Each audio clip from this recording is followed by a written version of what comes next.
Well, good morning, good evening, good afternoon. Welcome to the One Drop Shower Ministry of Preparedness. My name is Mike Albert, and we are discussing here about Kim Jong-un, that threat, and other threats as well too. I just saw a video on, I think it's called the Two Preachers channel. These two guys from England or something, they stand there and they do events around the world as Christians. They do Bible studies as well and scripture readings, but they had some great statistics and graphics about disasters, how they've increased so many fold. And I'm talking a 10 or 20%. I'm talking like hundreds of fold. Disasters have increased since I think 1970 or 1980. And they show it on a graph where the graph starts off down here and it just keeps going up and up and up and up as it gets closer to 2017. Unbelievable disasters. They're talking like earthquakes, tsunamis, volcanoes, epidemics, pandemics, viruses, diseases, flus, bird influenza stuff, plagues, just rapidly increasing, and there's no showing of a sign of decreasing at all. Just a steady incline. And we're not talking just a couple dozen events. We're talking hundreds of thousands of events. Also, the 1,000-year storm. It's a storm that supposedly happens once every 1,000 years. That's so great. That's so, not great, but destructive. It happens only once every 1,000 years.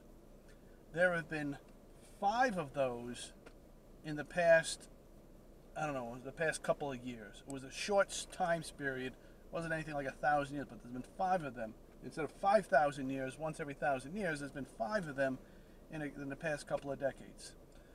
What else there was? Oh, insect and mammal die-off extinction, rapidly increasing. It was like 20% of the mammals, 40% of sharks, and like 50 to 60% of insects dying off, rapidly increasing again in a short time period, maybe a couple of decades too as well. So these, not only do we have mankind threats, cosmic threats, destructive extinction threats, nature threats.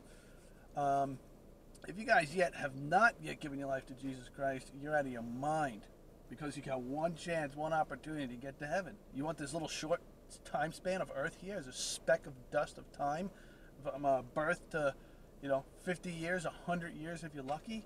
How about infinity? Unlimited time span, lifespan, no sickness, no disease, no sorrows, and living forever. You don't need anything except the light of God's love, with God on earth, with Christ, new kingdom. What's going on with Trump and Kim Jong-un seems to have the media's attention, YouTube's attention. Why? Is it a distraction? Is it misinformation?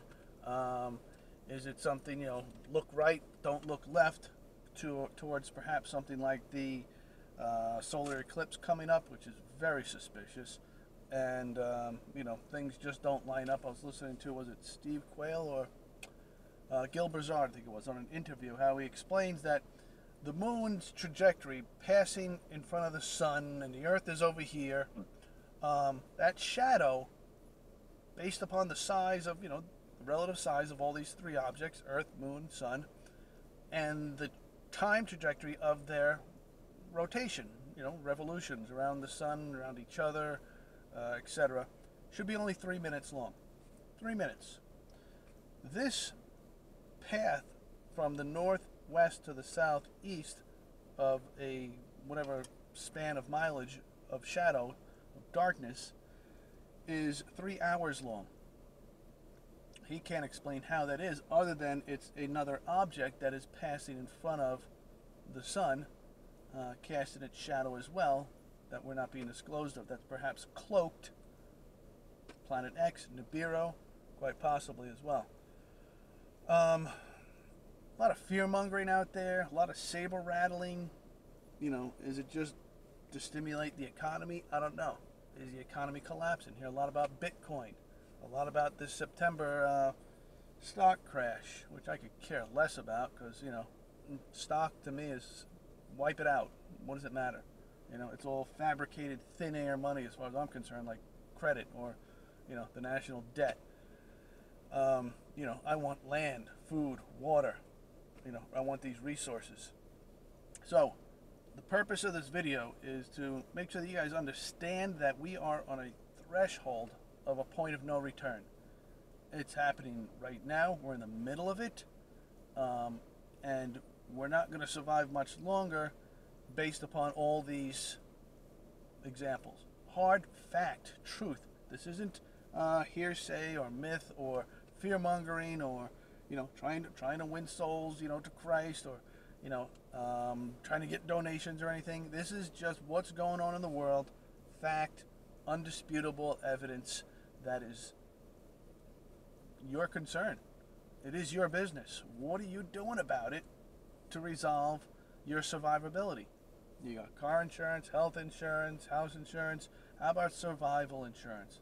How about your soul insurance as well?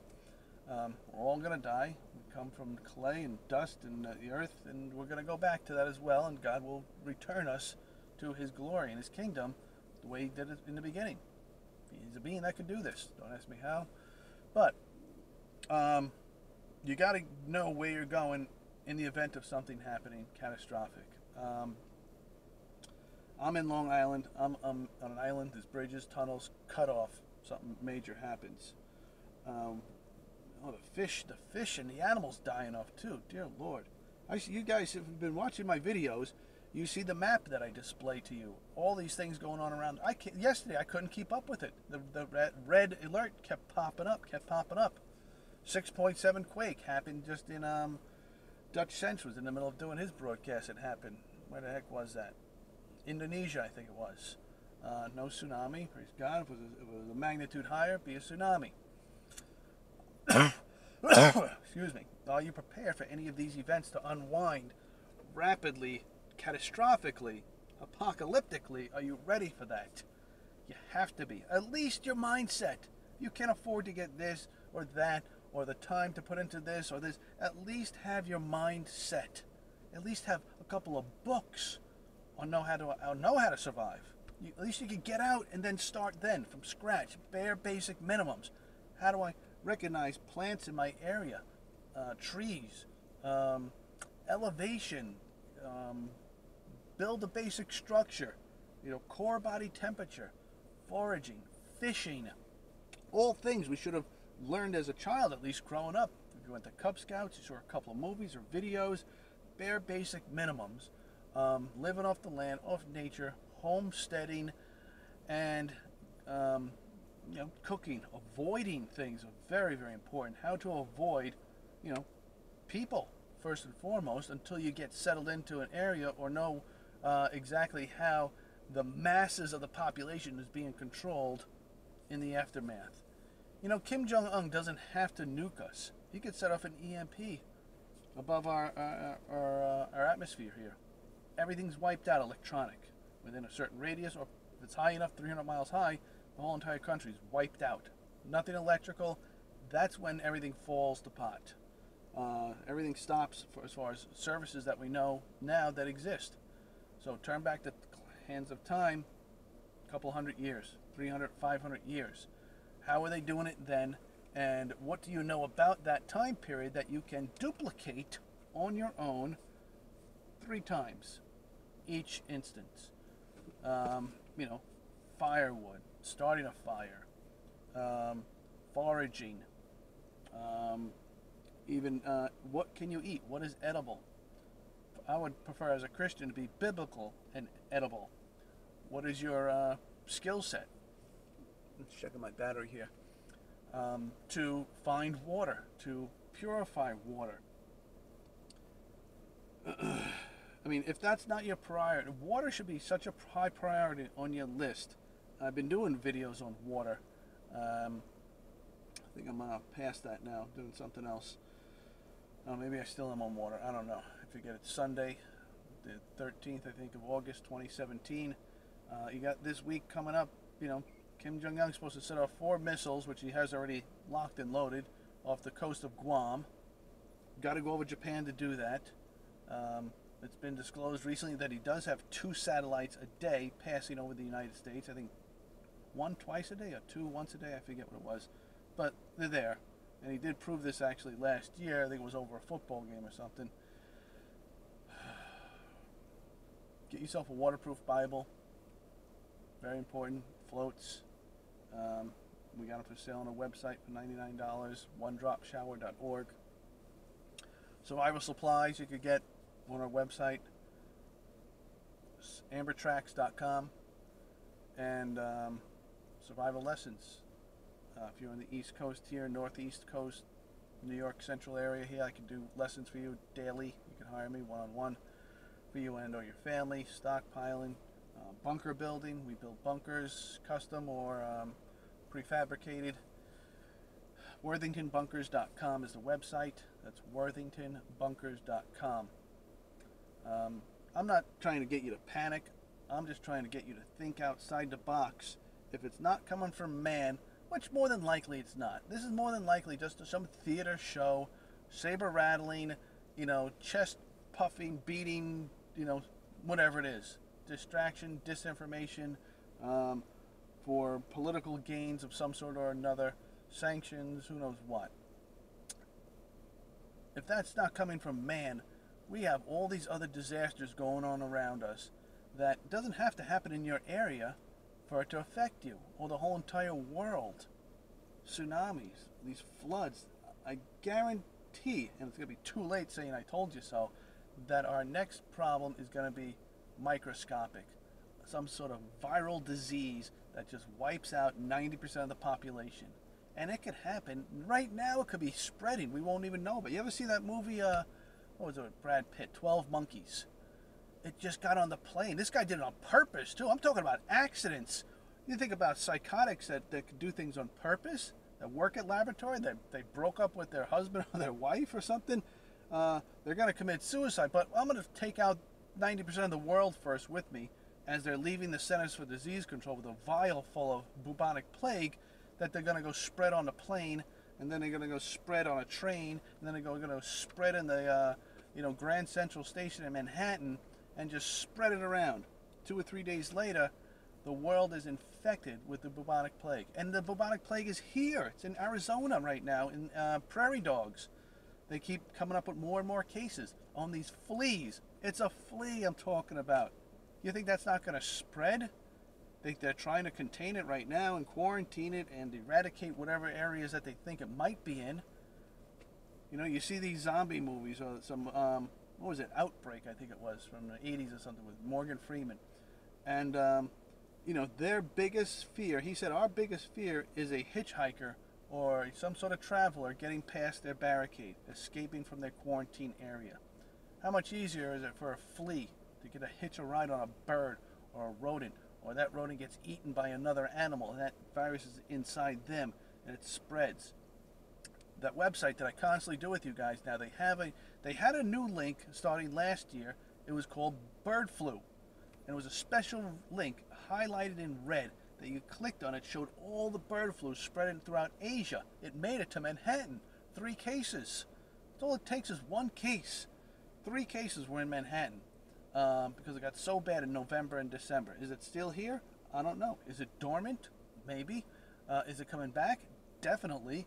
You start to see the biological hazards increasing on that map, but now they have a new link there too in the top right. When you click on one of those epidemics or pandemics or biological hazards, they have what's called the risk, the spread factor, or risk spread factor.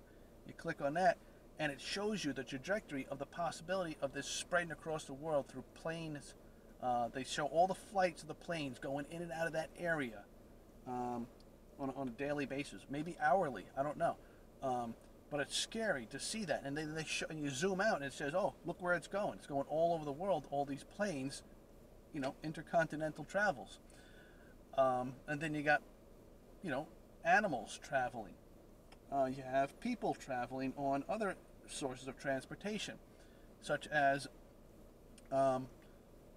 land travel, bus travel, trains, boats. And then that's just man-made stuff. How about nature? How about the rain? Down, precipitation up. Virus can survive in certain climates longer than others, obviously. I'm surprised there's something, not really, because it was in the food or something they were drinking in Iceland the other day. Iceland, it's an icicle. Yet there was a plague there, some sort of virus. They think it was a norovirus, a hantavirus, that infected the like a couple dozen children that were on some camping expedition. I think it was 67 kids, 10 years old to 25 years old, in Iceland. The wind can travel these diseases. If there's some sort of storm, tropical, land, tsunami, cyclonic type of, to suck it up in the atmosphere and the wind, and the jet stream travels that thousands of miles possibly. It really is endless, and a very scary time that we're living in. Give your life to Jesus Christ if you have not, first and foremost. Secondly, you have to get ready, prepared, at least in your mind. Get some books. If you could pack a 20-pound backpack bag with a couple of things, a good solid one solid knife, compass, if you can afford some binoculars, if you got a night vision, even better, and some laminated maps. What else I would put in there? Some cordage, some fire starter strikers, and a lot of this stuff you can find cheaply. Garage sales, Craigslist, people giving it away. Who knows? Ask a friend. Hey, you got an extra compass, an extra pair of binoculars, a fishing pole, some fishing hooks. Everything tiny and little and small, compact, just to get you out and going. A couple of cans of food, beans or something that could last you a few days, just to get you until you could start trapping and fishing and hunting. Maybe a slingshot. And watch videos starting now. How to survive in the wilderness, off-grid, preparing, homesteading, prepping, bugging out, doomsday, apocalypse. Just learn, and learn. I've been doing this for 12 years, and I love it, and I can't stop learning. Every day I learn something else, or see somebody doing something else. I'm like, oh, how would that apply to an off-grid situation? That's what I do with the lessons for in the ministry on that map.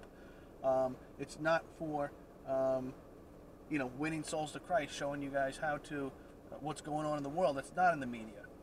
It's for your examples for a 100-year plan to engage that scenario when there's no 911 to call. There's no authorities coming to help and rescue you. It's gone, all off grid. You're on your own, one-on-one with that event. How are you and your family going to survive? What are you going to do? Where are you going to go? How are you going to get there? What are your resources? What are your skills? What do you know now? It's too late in the aftermath. You have to know it now. Get it through your heads. If you guys aren't, prepped up and, pumped up to survive, to get help for yourself, or at least somebody else. If you can't do it for yourself, do it to be able to help somebody else. Whatever it takes to motivate you. Maybe it's your pet. Maybe it's a dog or a cat. You want them to survive. What are they going to eat? Drink. We're lucky right now, and the Bible tells us to pray that things not happen, that our flight not take place on the Sabbath or in the winter. It's the summertime. Did you ever notice that things are more active in the summertime? More drills, more events going on. What happens now in the winter? It's easier to bug out now. It's easy to take care of things when it's nice out. It's not raining and sunny out. I prefer the winter, really. I prefer the winter anyway because of the insects and diseases. It's cold outside. You have to worry about a lot less of that. You got to keep warm. Big deal. And it's not a big deal if you know how to, keep it dressed warm, layers, not sweat over, keep your clothes dry. A tent, pack a tent, 5 pounds. There's 5 out of 20 pounds for your backpack. Got it. That's important too, especially if you're not good at building shelters, or at least a tarp. The body will run itself, its core body temperature, according to the environment. All right, folks, that's it. I just wanted to vent to you what's going on with North Korea and all these other events. I'll do a video perhaps on it Monday and show you some of those graphs from the 2 preachers. Go check out their video. Just look for 2 preachers. See these 2 English guys standing there. One guy just has a dress shirt on now. They have a little TV in the background. It looks like, you know, they got curtains. Looks like they're in their living room. The other guy's got a t-shirt, got some big arms too on him. And the one guy just talks, and the other guy just stands there until the end for like 2 minutes. Great Christian men bringing you the news. But they have a lot of information on there and graphs. Great video. Probably the best video they've ever done the years I've been watching them. All right, folks. God bless you. Lock and load. Get ready. Something's happening.